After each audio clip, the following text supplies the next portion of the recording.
안녕하세요. 스포츠 분석 충래알비입니다. 스포츠 전문적으로 배팅 분석 조합과 종합정보 공유하고 있습니다. 최종 분석 조합과 분석글을 편하게 보고 싶으면 댓글 링크 확인하세요. 월드컵 예선 17경기 분석 들어갑니다. 9월 6일 해외 축구 17경기 남자 축구 친선 루마니아 vs 캐나다. 이 경기는 양팀 모두 뚜렷한 공격 플랜을 제시하지 못한다는 점에서 공통적인 한계를 가진다. 루마니아는 미하일라의 돌파와 타타세의 제공권으로 기회를 만들 수 있으나 슈팅 정확도와 마무리 부족이 득점 부재로 이어질 가능성이 크다. 캐나다는 데이비드와 샤펠버그의 개인 기량이 위협적일 수 있으나 전술적 다양성이 부족해 단조로운 전개에 그칠 위험이 크다. 그리고 두 팀 모두 플랜 B 전술이 부재한 상황에서 막히면 새로운 루트를 찾지 못하고 공격 효율이 극도로 떨어진다. 특히 경기 후반으로 갈수록 체력 저하와 득점력 부재가 겹치며 양팀 모두 골망을 흔들지 못하고 끝날 확률이 높다. 결국 이 경기는 주고받는 공방 속에서도 무득점에 가까운 답답한 경기로 굳어질 가능성이 크다. 일루마니아는 전방 마무리 능력 부재가 발목을 잡고 캐나다는 개인 기량 의존도가 높아 팀 전술의 다양성이 떨어진다. 양팀 모두 전술적 대안을 찾지 못해 90분 내내 답답한 흐름이 반복될 가능성이 크다. 결국 골망은 쉽게 열리지 않을 것이고 이번 경기는 무득점 무승부로 끝날 가능성이 높다. 배팅 강도 요약, 승무패 무승부 추천, 핸디앤디패 추천, 언더 강추. 월드컵 예선전 아이슬란드 vs 아제르바이잔. 이 경기는 양팀 모두 지나치게 단조로운 전술 구조로 인해 긴 시간 루즈하게 흘러갈 가능성이 크다.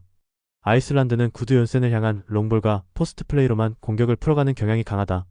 아제르바이잔 역시 누리 F-M 랠리의 단일 루트에만 의존해 창의적 전개가 부족하다. 양팀 모두 플랜 B 전술이 부재의 수비 입장에서는 대응하기가 오히려 수월하다. 후반 교체 자원들 또한 흐름을 근본적으로 바꿀 만한 영향력을 갖추지 못했다. 결국 답답한 전개가 90분 내내 반복되며 승부의 균형을 깨지 못한 채 무승부 가능성이 높다. 이라이슬란드와 아제르바이잔 모두 전술적 단순함과 공격 패턴의 반복성이라는 한계가 뚜렷하다. 공격수들의 개인 능력에 지나치게 의존해 팀 차원의 변칙성이 거의 없다. 교체 자원들도 공격력 강화 효과가 제한적이라 후반부에도 루즈한 흐름이 이어질 전망이다. 따라서 이번 경기는 무승부로 귀결될 가능성이 가장 높다. 배팅 강도 요약, 승무패 무승부 강추, 핸디패 추천, 언더 강추. 몰도바 vs 이스라엘. 1위 경기는 수비 조직력 붕괴 여부가 승부의 핵심이다. 몰도바는 하프 스페이스를 방치하며 상대 공격진에게 지나치게 많은 기회를 내주고 있다. 반대로 이스라엘은 간델만과 아바다를 중심으로 빠른 전환과 돌파를 이어가며 경기를 지배할 수 있다. 결국 전력과 전술 안정성 모두에서 앞선 이스라엘이 승리를 가져갈 가능성이 크다. 배팅 강도 요약, 승무패 몰도바 패 강추, 핸디패 추천, 언더 추천. 이탈리아 vs 에스토니아. 이 경기는 이미 객관적인 전력 차이에서부터 균형이 무너져 있다.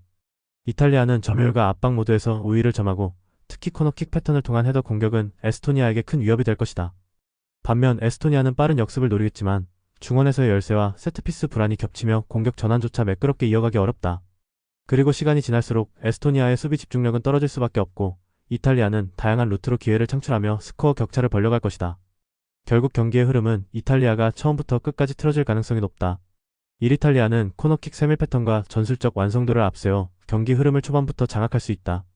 에스토니아는 사피넨과 카이트의 역습 시도에도 불구하고 전술적 짜임새와 피지컬 열세로 인해 반전 가능성이 희박하다. 따라서 이번 경기는 이탈리아가 안정적인 운영과 세트피스 강점을 무기로 무난히 승리를 챙길 가능성이 높다. 배팅 강도 요약, 승무패 이탈리아 승 강추, 핸디 승 추천, 언더 추천. 그리스 vs 벨라루스. 1그리스는 홈에서 안정된 수비 조직과 바카스타스를 중심으로 한 날카로운 공격 전개로 상대를 압박할 수 있다. 벨라루스는 원정에서 수비 라인이 쉽게 무너지고 공격이 단조로운 한계를 보이며 고전할 수밖에 없다. 이번 경기는 그리스가 홈 강세와 전술적 완성도를 무기로 삼아 승리를 완성할 가능성이 높다. 배팅 강도 요약, 승무패 그리스 승 강추, 핸디 무추천, 언더 추천. 몬테네그로 vs 체코. 1몬테네그로는 측면에서 확실한 수적 우위를 점하며 하프 스페이스까지 적극적으로 공략할 수 있다. 체코는 시크의 개인 능력에 기대겠지만 전술적 구조적 약점이 노출될 가능성이 높다. 결국 이 경기는 몬테네그로가 전술적 상성을 활용해 경기를 원하는 방향으로 끌고 가며 승리할 가능성이 크다. 배팅 강도 요약, 승무패 몬테네그로 승 강추, 핸디 승 추천, 언더 추천. 슬로베니아 vs 스웨덴. 1슬로베니아는 홈에서의 강한 압박과 빠른 전환으로 스웨덴의 템포를 무너뜨릴 수 있다. 스웨덴은 장거리 이동과 피로 누적으로 전술적 완성도를 유지하기 어렵고 후반 체력 저하가 두드러질 수 있다. 종합적으로 체력, 심리, 전술 완성도에서 앞선 슬로베니아가 승리를 가져갈 가능성이 높다. 배팅 강도 요약, 승무패 슬로베니아 승 강추, 핸디 승 추천, 언더 언더 추천. 페로제도 vs 크로아티아. 1위 경기는 전력 격차와 세트피스 집중력이 명확히 갈라지는 구도다. 페로제도는 홈 이점에도 불구하고 체력과 수비 집중력에서 약점을 드러낼 수밖에 없다. 반면 크로아티아는 세트피스와 측면 돌파를 앞세워 경기 내내 압박을 이어갈 수 있으며 후반부로 갈수록 득점 기대값이 높아진다. 결국 크로아티아가 안정적인 전술 완성도와 개인 기량 우위로 승리를 완성할 가능성이 크다. 배팅 강도 요약. 승무패 페로제도 패 강추. 핸디패 추천. 언더보브 추천. 우크라이나 vs 프랑스. 이 경기는 프랑스의 전술적 디테일이 경기 흐름을 주도할 가능성이 높다. 티란과 세르키가 페널티 박스 측면 하프 스페이스를 공략하는 연계는 단순하면서도 치명적이며 우크라이나 수비가 이를 따라가기엔 부담이 크다. 특히 원투패스 패턴과 시선 교란 무브먼트는 오프사이드 트랩을 깨부수는 데 최적화돼 있어 우크라이나 최종 라인이 무너질 위험이 높다. 반면 우크라이나는 카바예프와 주브코프를 앞세워 반격을 노리겠지만 압박과 공간 커버에서 흔들리면 경기 주도권을 되찾기 어렵다. 결국 프랑스의 패턴 플레이가 누적되며 경기 전체 흐름은 프랑스 쪽으로 크게 기울 전망이다. 1. 프랑스는 티란과 세르키의 유기적인 움직임을 통해 하프 스페이스를 완벽히 장악할 수 있다. 우크라이나는 수비 라인이 시선 분산과 빠른 연계 패턴에 무너질 가능성이 높아 경기를 끝까지 버티기는 힘들다. 따라서 이번 경기는 프랑스가 전술적 디테일과 피지컬 모두에서 우위를 점하며 승리를 가져갈 시나리오가 유력하다. 배팅 강도 요약. 승무패 우크라이나 패 강추. 핸디패 추천. 언더보브 추천.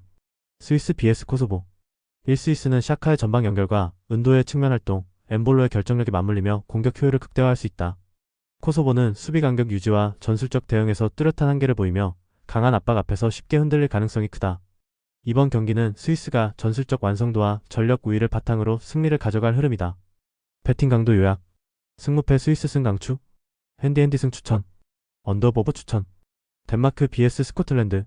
덴마크는 에릭센을 중심으로 한 점유율 지배 전술을 통해 최근 안정적인 경기력을 이어가고 있다.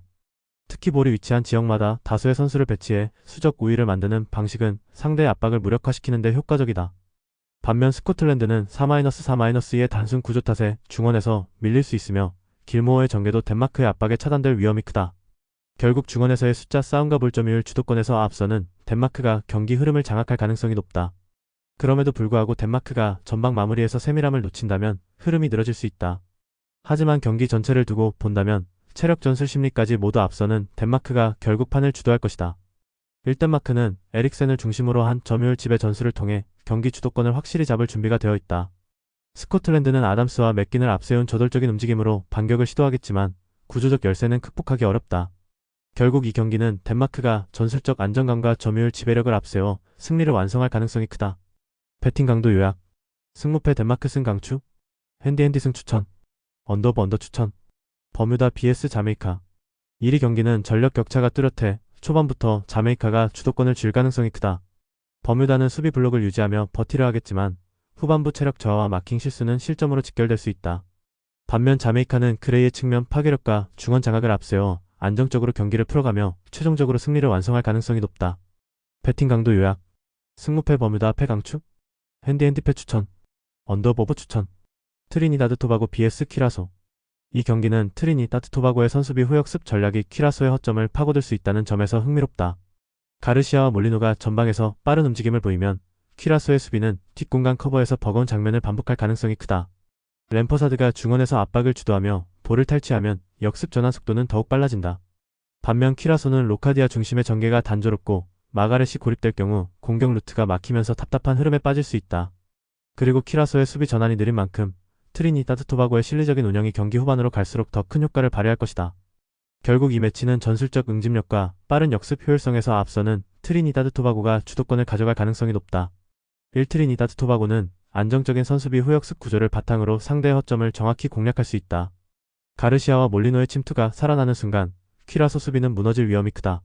키라소는 로카디아와 마가렛 중심의 공격이 단조롭게 막히면서 뚜렷한 변화를 만들어내기 어려울 것이다. 결국 이 경기는 트리니다드 토바고가 실리적인 운영으로 경기를 통제하며 승리를 완성할 가능성이 높다. 배팅 강도 요약. 승무패 트리니다드 토바고 승 강추. 핸디 승 추천. 언더 추천. IT vs 온두라스. 이 경기는 중원 싸움에서 이미 기울어진 저울이다. 온두라스는 더 많은 숫자를 중앙에 배치해 점유율을 통제하고 경기 리듬을 주도할 가능성이 높다. IT는 빠른 측면 돌파로 균형을 깨려 하겠지만 전술적 짜임새가 부족해 온두라스의 압박을 벗어나기 어렵다. 그리고 시간이 지날수록 IT는 점유율 열세가 누적되며 수비 라인이 흔들릴 것이고 온두라스는 안정적인 전개로 기회를 늘려갈 전망이다. 결국 경기 흐름은 온두라스가 가져가고 IT는 반전의 실마리를 찾기 어려운 양상이다. 1온두라스는 중원 우위를 기반으로 경기 전체를 안정적으로 운영하며 쿠이오토와 윙 자원들의 연계를 통해 꾸준히 기회를 창출할 수 있다. 반면 IT는 빠른 돌파 외에는 뚜렷한 해결책이 부족해 시간이 흐를수록 밀릴 수밖에 없는 흐름이다. 따라서 이번 경기는 온두라스가 중원 장악력과 전술적 짜임새를 바탕으로 승리를 가져갈 가능성이 높다. 배팅 강도 요약. 승무패 IT패 강추. 핸디패 추천. 언더 추천. 니카라과 vs 코스타리카. 이 경기는 구조적 허점을 얼마나 잘 공략하느냐가 핵심이다. 니카라과는 최종 수비와 3선 미드필더 라인 사이 간격이 태평양처럼 벌어져 상대에게 결정적 찬스를 내줄 수밖에 없다. 코스타리카는 아길레라 자모라가 이 공간을 집요하게 파고들며 공격 전개를 주도할 수 있고 마르티네즈의 스피드가 이를 뒷받침한다. 니카라과가 초반에는 수비 블록을 두텁게 가져가더라도 간격 관리가 무너지면 후반부로 갈수록 더 큰 위기를 맞이할 가능성이 높다. 결국 경기 흐름은 코스타리카의 전술적 완성도와 공간 활용 능력에 의해 좌우될 것이다. 니카라과는 수비 마이너스 미드필더 간격 문제를 끝내 해결하지 못하며 경기 내내 위험에 노출될 수 있다. 코스타리카는 아길레라, 자모라와 마르티네즈의 조합으로 공간을 집중 공략하며 승리 시나리오를 완성할 가능성이 크다. 결국 이 경기는 코스타리카가 전술적 우위와 안정감을 앞세워 원하는 결과를 가져갈 흐름이다. 배팅 강도 요약. 승무패 니카라과 패 강추. 핸디패 추천. 언더보버 추천. U-23 아시안컵. 라오스 vs 대한민국. 이 경기는 전력 차이와 피지컬 격차가 뚜렷한 매치업이다. 대한민국은 조상혁의 포스트 플레이와 강성진 이승원의 연계가 맞물려 라오스의 박스 안을 쉽게 흔들 수 있다. 라오스는 수비 숫자를 늘려도 제공권과 스피드에서 밀려 압박을 버티기 어렵다. 그래서 한국은 초반부터 강한 압박과 공중볼 장악으로 일방적인 흐름을 만들 가능성이 크다. 그리고 무더운 날씨 속에서 체력 차이가 누적되면 라오스의 집중력 붕괴는 더욱 빨라질 수 있다. 결국 후반으로 갈수록 라오스는 수비 라인이 무너지고 한국이 다득점을 쌓아갈 확률이 높다. 일라오스는 수비 라인을 깊게 내려세우더라도 제공권과 집중력에서 약점을 보일 수밖에 없다. 대한민국은 조상혁의 포스트 플레이와 이선의 활발한 연계로 초반부터 주도권을 확실히 쥘 가능성이 크다. 라오스가 단순 역습으로 변수를 노리더라도 체력과 피지컬 차이는 결국 극복하기 어렵다. 따라서 이번 경기는 대한민국의 승리로 기결될 확률이 높다. 배팅 강도 요약. 승무패 라오스패 강추. 핸디패 추천. 언더보버 강추. 라트비아 vs 세르비아. 이 경기는 루키치의 메잘라 움직임의 핵심이다. 세르비아는 루키치가 중앙에서 측면으로 침투하며 하프 스페이스를 공략하고 곧바로 미트로비치의 결정적인 마무리로 연결할 수 있다. 라트비아는 5백으로 버티려 하지만 하프 스페이스 대응력이 떨어져 파이널 서드에서 실점 위험이 크다. 세르비아는 단순하지만 확실한 패턴으로 공격을 풀어가며 라트비아의 밀집 수비를 흔들어낼 가능성이 충분하다. 그리고 전술적 완성도와 개개인의 기량 차이를 고려하면 세르비아가 경기 흐름을 주도하며 안정적인 승리를 가져갈 수 있다. 라트비아는 밀집 수비를 앞세워 최대한 실점을 억제하려 하겠지만 하프 스페이스 공략에 취약하다. 세르비아는 루키치의 침투와 미트로비치의 마무리를 통해 단순하지만 치명적인 공격 루트를 완성할 수 있다. 체력, 기술, 전술적 응집력 모두에서 우위를 보이는 세르비아가 주도권을 끝까지 유지하며 승리를 가져갈 것이다. 배팅 강도 요약. 승무패 라트비아 패 강추. 핸디패 추천. 언더보버 추천. 영상 보느라 수고하셨습니다. 항상 좋은 건 공유해서 같이 척중률을 높이고 싶은 마음뿐입니다. 조합은 뉴스 선발 등 체크 고민 후 링크에 공유하고 있습니다. 댓글에 링크 있으니 참고해주세요. 구독과 좋아요 감사합니다.